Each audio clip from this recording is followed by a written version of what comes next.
Oh my goodness, Ivory, it is amazing to meet you. Congratulations on pulling focus for not one, two, but three episodes. You were the star of the first arc of Drag Race Down Under. That's How are you television, feeling? baby. How are you feeling about your time considering that you like really did kind of steal the focus for the first three episodes? I am feeling all the feels actually. Like, look, let's be real. I went on the show underprepared, a hot mess, and I was like, oh, bitch. Oh, wait, can I swear on this? Oh, yes. Oh, good. I was like, oh, bitch, I fucked this shit up. I'm fucked. This is going to look horrible on television. And I wasn't thinking about all the other stupid stuff I was doing. So once the actual like show came out, I was like, you know what? This ain't that bad. If I'm No. only there for a little bit, let me get the screen time and I'll just wriggle my way into the third episode too. Why not? That's amazing. That's so interesting that you say that because I feel like you walked into the workroom with so much confidence. I didn't get the sense that you did not feel like you belonged there until you kind of got a little bit in your own head in that first challenge. Is this a fake it till you make it situation, or did you feel like you had that much confidence going in? It was a fake it till I make it. I'm gonna, like I got the call to be on the show, and I got all of the looks and the list of all the looks and stuff like that. But I had just arrived in Malaysia for a family holiday. And it was like I was stuck in Malaysia for 10 days on like an island. And I was like, oh, I'm so screwed getting ready for this show. So we did our best. And I was like, you know what? Maybe if I pretend that I'm really good and I know what I'm doing, then they'll believe it. But then I think you're being way too hard on yourself because I think there's so many different ways to win Drag Race, and the number one way is not actually winning the crown. It's winning the fans. It's winning the audience. It's making moments, and you made moments. I mean, even your two-part exit was a moment. You had a medical emergency. Can you talk a little bit about that moment that you almost fainted on stage?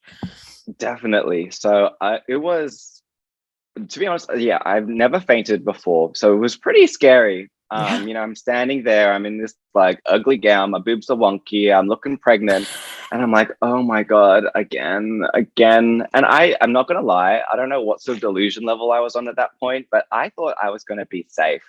So I think what happened was once my name got announced, I was so gagged that I just Yeah. passed out. I was like, nah, nah, and I just passed out.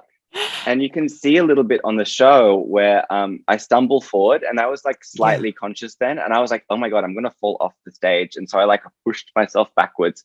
And luckily, Rita and Bumper and one of our producers caught me because Yeah. I was going Yeah. to go. Oh, well, I'm glad you're okay. It's so scary. I did it once and it's crazy how you just like you think you would be like, I'll gracefully fall if I get lightheaded, but somebody flips Mm-mm-mm. the switch and it's a wrap.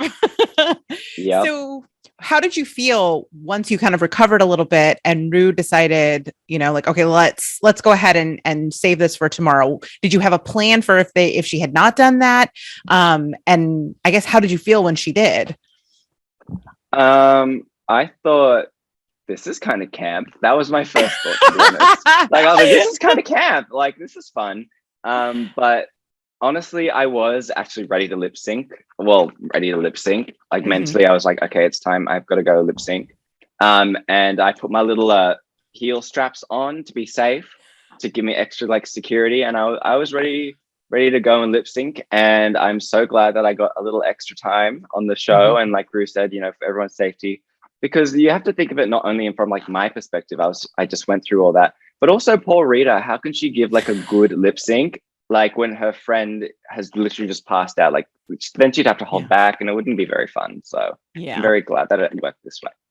And then you got a very unique experience of basically doing a solo show for like, well, not solo, but I mean, like a one person audience for Rue. How did that compare to your previous lip sync? Like, did it feel like, did you miss the energy of having the nerves and the other girls in the room, or was it kind of cool to just do it for Rue?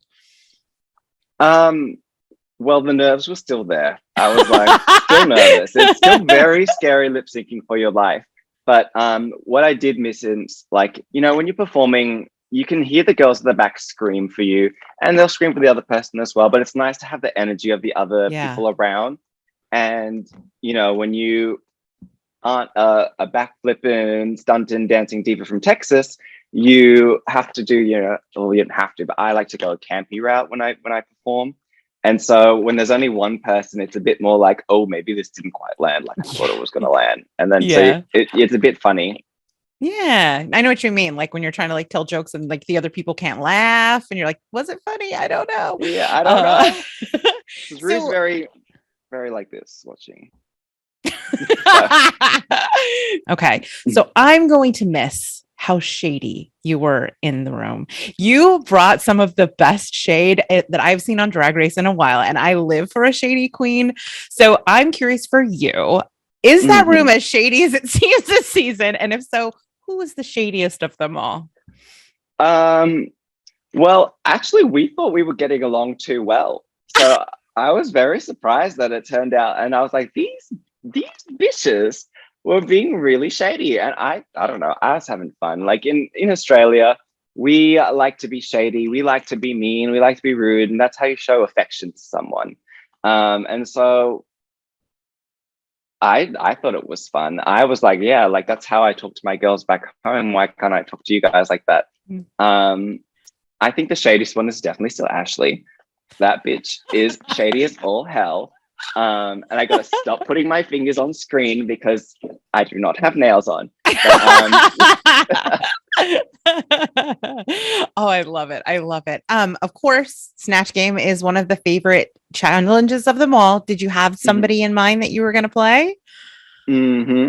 I had someone in mind, but I'm not going to tell you that one because you never know, right? You might have to pull it out the bag one day. Yeah, you never know. But I did realize that I do a really good Reese Nicholson impersonation. So can we get a little bit of it? they're gonna kill me. Okay. Hi, I'm Reese Nicholson, and I'm so excited to be here for RuPaul's Drag Race Down Under Season 3. Wow, that's a bit of a tongue twister. Anyway, so that's like that was really good. That was actually really good. Okay, so would you go back if you had the opportunity to do an All Stars or Versus? I would, but I would only go back after a little bit of therapy and a little bit of laser. Like once I get some laser hair removal and some therapy, I'll be ready to come back. You're so funny. All right, last question. Obviously, the fans love you. I think you've seen that you are 100% a fan favorite this season. What's next for you? Where can they find you? How can they follow you? What you're doing next? Well, I have just come back from Drag Expo in Melbourne, which has been amazing, meeting everyone in Drag Expo. And I will just be gigging along the way. I've got viewing parties in Sydney. I've got more viewing parties and other club events in Melbourne. I've got a event in Newcastle, and I hope to kind of go around Australia and hopefully make my way to New Zealand as well and just meet everyone, have a good time, have a kiki. And so, yeah, follow me online. I am at Ivory Glaze on Instagram and at the Ivory Glaze on Twitter. And I do use TikTok, kind of, and it is... I've got an interview with them later. I need to remember my handle. I think it's just at Ivory Glaze. Yes. Perfect. Well, thank you so much for taking the time to chat with me. It's been so much fun to watch your journey on Drag Race, and I cannot wait to see you next. I know we're going to see you again. This is just Fingers the beginning. Crossed. Thank you so much for having me.